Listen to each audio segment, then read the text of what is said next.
उज़ैक TV. अस्सलाम वालेकुम प्यारे बच्चों, आज मैं आप लोगों के लिए लाई हूँ एक और बहुत ही ज़्यादा इंटरेस्टिंग और बहुत ही ज़्यादा हॉरर स्टोरी जिसका नाम है भूत बंगला। उम्मीद करती हूँ आप लोग बाकी स्टोरीज की तरह इस स्टोरी को भी बहुत पसंद करेंगे। स्टोरी शुरू करने से पहले एक मर्तबा मैं आप सबका तहे दिल से शुक्रिया अदा करना चाहती हूँ कि आप लोगों ने हमारी सोच से भी बढ़कर हमें लाइक और कमेंट्स दिए। अपना प्यार यूं ही बरकरार रखिएगा। चलें अब स्टोरी स्टार्ट करते हैं। इस्लामाबाद में एक फैमिली रहा करती थी। इस फैमिली में थे मम्मा, बाबा यानी सुहेल, महविश और उनका एक बेटा राफे। राफे बहुत ही चुलबुला और शरारतों में हमेशा अव्वल रहने वाला बच्चा था। सुहेल यानी राफे के बाबा आर्मी में थे और सुहेल की पोस्टिंग अभी अभी लाहौर में हुई थी, तो लाहौर जाने के लिए पूरी फैमिली अपनी तैयारी मुकम्मल कर चुकी थी और इस्लामाबाद से लाहौर के लिए रवाना हो गए। लाहौर पहुंचने के लिए इन्हें 6 घंटे लगे और लाहौर के इलाके समनाबाद में उन्हें रिहाइश के लिए एक बंगला दिया गया था। बंगला कई 100 साल पुराना था मगर उसे मुरम्मत किया गया था और दिखने में बहुत ही खूबसूरत लग रहा था। सुहेल और महविश को अपना सामान सेटिंग करने में सुबह से शाम हो गई और राफे पूरा दिन बंगले में इधर उधर घूमता रहा और खेलता रहा। रात हो गई और रात का खाना सुहेल बाहर से ले आया था। खाना खाया और बेचारे थके हारे सो गए। सुबह आँख खुली तो बचा कुचा काम निपटाया और सुहेल को हेडक्वार्टर से कॉल आ गई। ड्यूटी पर फौरन तलब कर लिया गया। फोन बंद करते ही सुहेल महविश से बोला, महविश, मुझे हेड ऑफिस से कॉल आ गई है और मुझे ड्यूटी के लिए बुला रहे हैं। मुझे अभी निकलना होगा और शायद मैं रात में वापस ना आ सकूं। कल सुबह तक आ जाऊंगा। सुहेल इस्लामाबाद में भी अक्सर ड्यूटी की वजह से 2 से 3 दिन तक घर ना आ पाता था, इसलिए महविश को इस चीज की आदत हो चुकी थी और महविश सुहेल को जवाब देते हुए बोली, वो तो ठीक है सुहेल, पर आपको पता है कि ये एक नया शहर है और नया बंगला है। पता नहीं क्यों मेरा दिल बहुत घबरा रहा है। सुहेल महविश की बात सुनकर बोला, हाँ महविश, मैं समझ सकता हूँ, पर क्या करूँ, ड्यूटी भी तो बहुत ज़रूरी है ना। खैर कोई मसला नहीं, आप और राफे दोनों साथ है ना। और बड़ी बात कि अल्लाह पाक की ज़ात भी हमेशा हर वक्त हमारे साथ है।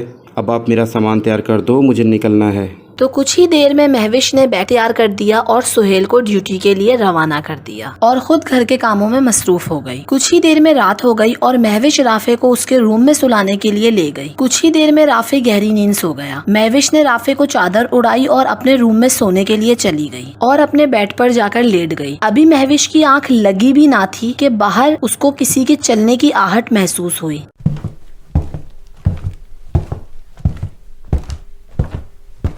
महविश आहट सुनकर गुस्से में बोली, राफे के बच्चे, मैं तुम्हें अभी बताती हूँ। तुम्हें मैं अभी सुला कर आई हूँ और तुम्हारी मस्तियाँ फिर शुरू हो गई हैं। ये कहते हुए महविश अपने बेड से उठी और कमरे का दरवाजा खोलकर बाहर आ गई, पर दरवाजे के बाहर कोई भी नहीं था। तो महविश अपना वहम समझकर रूम में जाने के लिए पलटी तो नीचे अचानक किचन से बर्तन गिरने की आवाज आई। शोर सुनकर महविश गुस्से से चिल्लाई, राफे, इतनी रात गए तुम किचन में क्या कर रहे हो? अभी ऊपर आओ वरना मैं तुम्हें अभी के अभी वॉशरूम में बंद कर दूंगी। तो किचन से कोई जवाब न आया। महविश को फिर किसी बच्चे के हंसने की आवाज आई। हंसी की आवाज सुनकर महविश ने दोबारा आवाज बुलंद की, राफे के बच्चे, ये क्या मजाक है? इतनी रात हो गई है, अब अगर वॉशरूम में बंद होना नहीं चाहते हो तो शराफत से अपने कमरे में आ जाओ।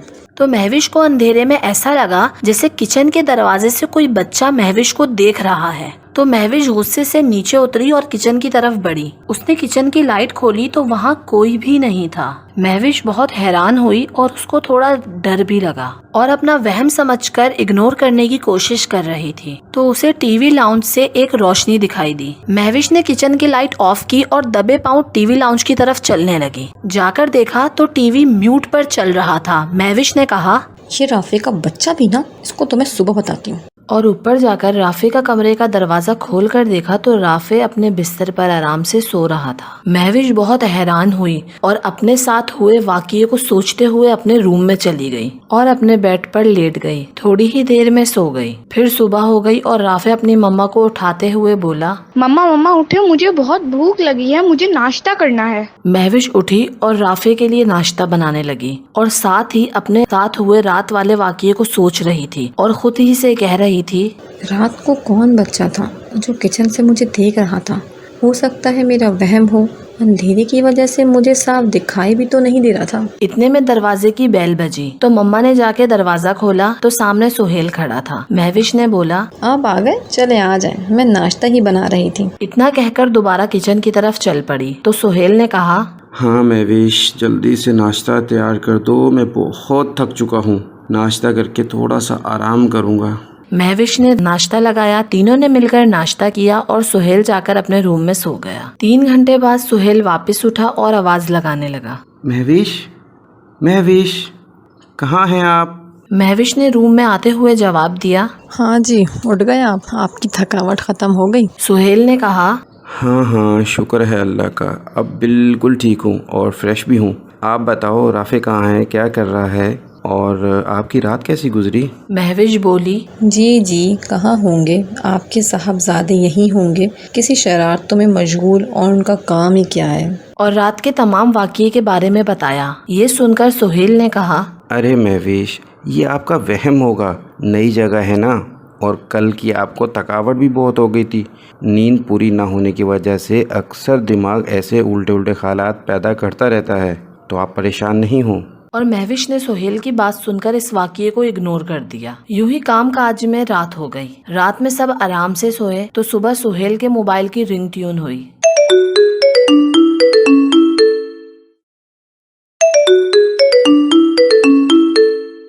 सुहेल ने कॉल रिसीव की। बात कर कॉल बंद करते हुए महविश से बोला, महविश, महविश, जल्दी से उठो प्लीज़, मेरा सामान तैयार कर दो, मुझे ड्यूटी पर जाना है। महविश बिस्तर से उठकर बैठते हुए बोली, जी ठीक है, पर शाम तक आ जाइएगा ना। तो सुहेल ने जवाब दिया, नहीं, मुश्किल है, शायद नहीं आ सकूंगा। महविश घबराते हुए बोली, नहीं सुहेल, आप कोशिश करें, शाम तक आ जाएं। तो सुहेल ने कहा, चलो ठीक है, मैं पूरी कोशिश करूंगा। महविश उठकर सामान तैयार करने लगी। नाश्ता करवाकर सुहेल को ड्यूटी पर भेज दिया और अमूमन के कामों में मसरूफ हो गई। पूरा दिन काम काज में गुजर गया और शाम हो गई और महविश बार बार दरवाजे को देख रही थी कि शायद सुहेल वापस आ जाए। इतने में सुहेल का फोन आया और सुहेल ने कहा कि मैं आज रात वापस नहीं आ सकूंगा। महविश ये सुनकर अफसुर्दा हो गई और फोन बंद करके घर के तमाम दरवाजे और खिड़कियां बंद करने लगी और सोने की तैयारी में लग गई। सब काम कंप्लीट करने के बाद अपने बेटे राफे से बोली, राफे बेटा, आज आप मेरे साथ सो जाएं, आपके बाबा आज नहीं आएंगे। तो राफे बोला, जी मम्मा ठीक है, मैं आपके पास सो जाऊंगा। तो दोनों महविश के कमरे में जाकर लेट गए और कुछ ही देर में सो गए। रात के आध पहर महविश की आंख खुली तो महविश ने देखा कि राफे उसके साथ नहीं है। महविश जल्दी से उठी और कमरे के बाहर निकली और राफे को ढूंढने लगी। अचानक किचन से दरवाजा खुलने और किसी के चलने की आवाज आई।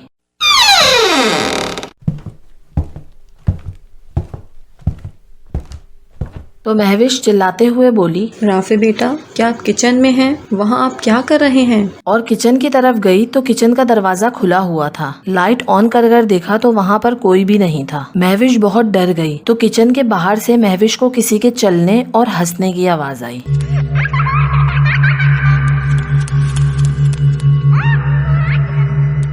महविश बहुत घबरा गई और ऊपर की तरफ भागी और राफे की आवाज लगाकर राफे के कमरे में गई। दरवाजा खोला तो क्या देखती है। तो प्यारे बच्चों, हमारी स्टोरी को आगे सुनने के लिए करना होगा आप लोगों को इंतजार। चलें, जब तक आप हमारे चैनल को लाइक, सब्सक्राइब और शेयर कर दें और बेल आइकन को भी प्रेस कर दें ताकि आने वाला सेकंड पार्ट आप सबसे पहले देखें और एंजॉय करें। जब तक अपना और अपने प्यारों का ख्याल रखिएगा। अल्लाह हाफ़िज़।